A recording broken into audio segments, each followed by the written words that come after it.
সবাই কেমন আছো? আশা করি সবাই ভালো আছো। আয়ুষী লাইফস্টাইলে সবাইকে স্বাগত জানিয়ে আজকের ভিডিওটা শুরু করলাম। সকাল সকাল আমি কিন্তু রান্না করছি সোয়াবিন আলু কোয়াশ দিয়ে একটা তরকারি। সত্যি কথা বলতে গেলে সোয়াবিন কোয়াশ তরকারি অনেক দিন ধরে খাওয়া নেই। ভাবছিলাম যে আজকে সকালবেলা আমি রান্না করব, বরমশাই সেইটাই নিয়ে যাবে কাজে। তো তোমরা তো জানোই, কারণ আমি সোয়াবিন কোয়াশ খেতে খুবই ভালোবাসি। সচরাচর কিন্তু আমাদের বাড়িতে হয়, এই তরকারিটাই বেশিরভাগে আমাদের বাড়িতে হয়। তো কালকের একটা কথা বলি, কালকে একটা দাদাভাই আসছিল, মানে চুল আমি একটু দিয়েছি, একটু দিয়ে কিন্তু ওই গামলিটা পেয়েছি কালকে। মানে ওই গামলাটা আর কি, আমাদের রাজবংশী যেটা ভাষা ওটাই আমি বলতে চাই। তো যাই হোক, এই গামলাটা কিন্তু পেয়েছি আমি কালকে। এত সুন্দর গামলাটা, মানে কেনার মতো, কিনলে যেরকম দমদমা আর কি গামলা পাওয়া যায় সেরকম আমি পেয়েছি। তো ওই বিছানাটা আমার পরিষ্কার করা একদমই কমপ্লিট হয়ে গেল। তো চলে আসলাম আমার এই বিছানা, যেই বিছানাতে আমরা থাকি, আমি, আমার মেয়ে, আমার স্বামী, যেই বিছানাতে থাকি ওই বিছানাটা তোমাদের সঙ্গে শেয়ার করছি। আর আমার রিং লাইটটা নষ্ট হয়ে গেছে, তার জন্য কিন্তু একটু ঝাপসা ঝাপসা দেখা যায়, তোমরা একটু ম্যানেজ করে নিও। সকালে উঠে মেয়ের বাহানা, ও নাকি ড্রাগন ফল খাবে। তো সত্যি কথা বলতে গেলে ড্রাগন ফলের বদলে যদি তুমি অন্য কিছু খেতে চাও তাহলে বলো। মোবাইলে এত কিছু দেখে, যেটা দেখে ওটাই চায়, সেটা কিন্তু আমাদের দ্বারা সম্ভব নয় ওকে নিয়ে দেওয়ার। তো যাই হোক, এদিকে কিন্তু ড্রাগন ফলের বাহানা করতে করতে এখানেই কিন্তু শুয়ে পড়লো। আর কি বলি, আর শরীরটা যবে থেকে খারাপ হয়েছে তবে থেকে মনে হয় ও শরীরটায় এত আলসিয়া জমে রয়েছে, মানে বিছানা থেকে উঠে দাঁড়াতে পারে না, উঠে থাকে না, সব সময় শুধু শুয়ে থাকে। তোমরাই বলো তো, এত শুয়ে থাকলে কি হয়, মানে এত সব সময় আর কি বিছানায় শুয়ে থাকবে। তো যাই হোক, বিছানাটা পরিষ্কার করে কিন্তু এখন আমার শখের এই র্যাকটাও আমি পরিষ্কার করে রেখে দিই। 2-1 বছর পরে আমি এই র্যাকটা নিয়েছিলাম, মানে বিয়ের আর কি।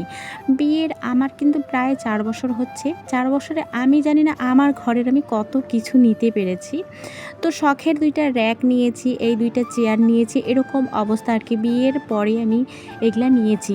আর সংসারের যাবতীয় যত জিনিস লাগে সব কিন্তু আমার কেনা, কোনো কিছুই আমাকে শাশুড়ি মা দেন নাই। তো যাই হোক, আজকে কিন্তু 2-1টা কথা নিয়ে ঝামেলা হয়ে গেল। কারণ শাশুড়ি মা আমাকে বলছে যে তুই যে কথাটা বললাম, ওই কথাটার মানে হলো যে কালকে কিন্তু রাত্রে প্রচুর বৃষ্টি পড়েছে। বৃষ্টি পড়ে কিন্তু এরকম অবস্থা হয়েছে, আমাদের উঠানে যেহেতু অনেকটাই কাদা লাগে, আমি কি করি, কাদার বদলে ওটা ঝাড় না দিয়ে বালতিতে করে জলগুলো তুলে নেই, মানে ছোট মগের সাহায্যে জলগুলো তুলে নেই। শাশুড়ি মা আবার কি করেছে, ফুটা একটা বালতিতে জল, 2টা বালতিতে জল এনে ওইভাবে রেখে দিয়েছে উঠানে। উঠোনটা আমি এত কষ্ট করে ঝাড় দিয়েছি, ওইটা যদি ফুটা একটা বালতি নিয়ে এসে যদি বসে পড়ে, যদি রেখে দেয়, তাহলে আমার রাগ উঠবে না? সকালে হয়তো 2-1টা কথা আমি বলেছি, তার জন্য আমাকে যা না তা বলে ফেললো। আমার বাপের বাড়িরও কথা বলল, মানে বাপ নিয়ে কথা বলা এটা কিন্তু একদমই ঠিক না। কারো বাপ তুলে কথা বললে তো তার তো খারাপ লাগবে। তো যাই হোক, সকালবেলা এগুলো কথা বাদে দেই। সকালবেলা কিন্তু ঠাকুরকে দেওয়া আমার একদমই কমপ্লিট হয়ে গেছে। ঠাকুরকে দেওয়া কমপ্লিট হয়ে গেলে এই ঘরে এসে ভাত নিয়ে কিন্তু আমি খাচ্ছি, মানে এই সময় আর কি সবাই ভাত খাচ্ছে।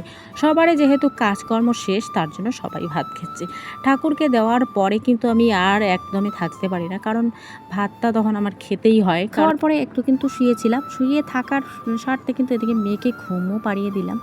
ঘুম পাড়িয়ে দিয়ে দেখছি আজকে এত তাড়াতাড়ি তো ঘুমিয়ে পড়লো। তারপরে আমি আমার একটু থবরাটা শেয়ার করছি তোমাদের সাথে। মানে কি আর বলবো, আজকে আমি ঠাকুরকে শুধু তোমাদের সামনে বারবার দেখাচ্ছি, কারণ আমার মেয়ের যেহেতু শরীরের অসুবিধা, শরীরের অবস্থা খারাপ, সব সময় শুধু শুয়ে থাকে, একটু ঘুমিয়ে থাকে আর কি সব সময়। তারপরে আমার এই বাড়ির যেখানে সেখানে হয়েছে শাকের গাছ। এটা তো যে এখানেও হয়েছে, দেখো বেড়াতে। তারপরে চাল কুমড়া ফলেছে, আবার চালে।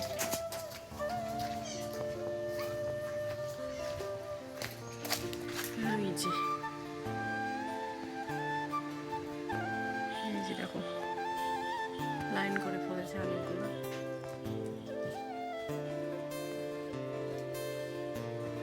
এই যে আমাদের শখের নারিকেল গাছটা। তারপরে এই যে অনেকদিন ধরে লঙ্কা গাছটা দেখাই না, এই যে বাড়ির লঙ্কা। অনেক দিন পরে আমার শাক সবজি গাছের লঙ্কা সব কিছু তোমাদের সঙ্গে শেয়ার করলাম। শখ করে একটা নারিকেল গাছ গাড়া হয়েছে বাড়িতে। তার মধ্যে আবার এত শাক সবজি ঘিরে ধরেছে, হয়তো তাড়াতাড়ি বড় হবে না। তারপরে ভাবলাম যে মেয়ে যেহেতু আমার ঘুমিয়ে পড়েছে, আমি কিন্তু এখন আমার উঠোনটা মুছে নিই। যেহেতু উঠোনের সাইজটা একটু ছোট হয়ে গেছে, তার জন্য আমি উঠোনটা গোবর দিয়ে মুছে নিচ্ছি। আর গোবর দিয়ে মাঝে মাঝে মুছতে হয়, কারণ গোবরে সর্দি। তো যাই হোক, এদিকে কিন্তু আমার মোছাটা কমপ্লিট করে নিলাম। আমার কিন্তু খুবই কোনো কোনো সময় এরকম ইচ্ছে চায় যে ঘরটা সম্পূর্ণটাই গোবর দিয়ে মুছি, কিন্তু তা না, কারণ মোছামুছি করলেই বেশি পিছলা টাইপের হয়ে যাবে। বৃষ্টি পড়লে কিন্তু অতিরিক্ত পিছালা যেহেতু হয়ে যাবে, তার জন্য আমি মুছলাম না সম্পূর্ণটাই, উঠোনটাই মুছে নিলাম। বাড়িতে সবসময় থাকতে থাকতে শরীরে হয়তো জং ধরে যায়, তার জন্য জংটা সারার জন্য একটু একটু করে কাজ করে নিই। আর দিন দিন আমি এত মোটা হয়ে যাচ্ছি, নিজেকে দেখে নিজেকে চিনতে পারি না। মাঝে মাঝে তো বলি যে পাতলা হওয়ার জন্য হয়তো সকাল সকাল আমাকে দৌড়াতে যেতে হবে ব্রিজের পাড়ে। দুর্গাপূজার আগে আগে কিন্তু ঘোরার সেরকম তখন কিন্তু সবাই হাঁটাহাঁটি করে রাস্তায়। সে সময় হয়তো বর মশাই, আমি আমার মেয়েকে নিয়ে চলে যাব হয়তো ঘুরতে। সেই সময় কিন্তু সবাই হাঁটাচলা করে। তো যাই হোক, আমার কিন্তু উঠোনটা মোছা যেহেতু কমপ্লিট হয়ে গেল, তো মোছাটা কেমন হলো অবশ্যই তোমরা আমাকে জানিও। তো যাই হোক, এখন বালতির যেহেতু গোবরগুলো বেঁচে গেছে, তার তার জন্য কিন্তু ওই সাইডটাকে একটু ঢেলে দিলাম। যেহেতু এই সাইডে আর কি একটু জল জমে থাকে, তার জন্য কিন্তু গোবরটা দিলাম, তাহলে আর কি পচা জলের গন্ধটা আসবে না।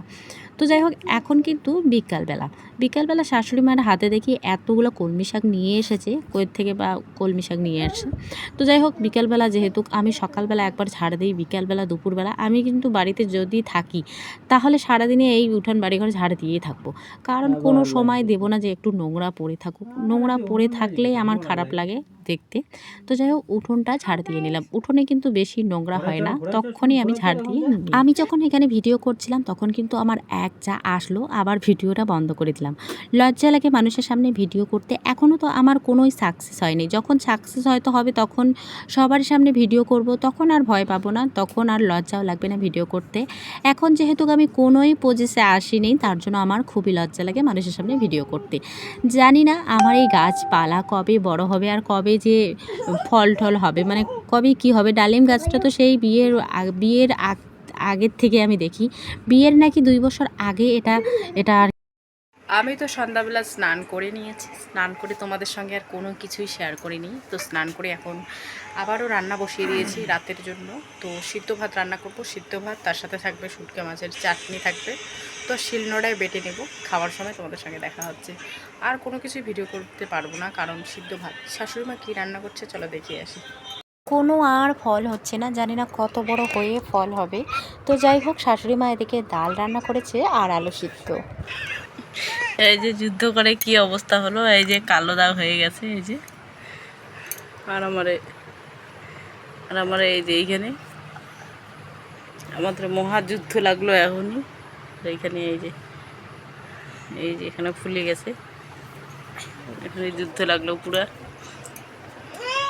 ডাঙা মারা।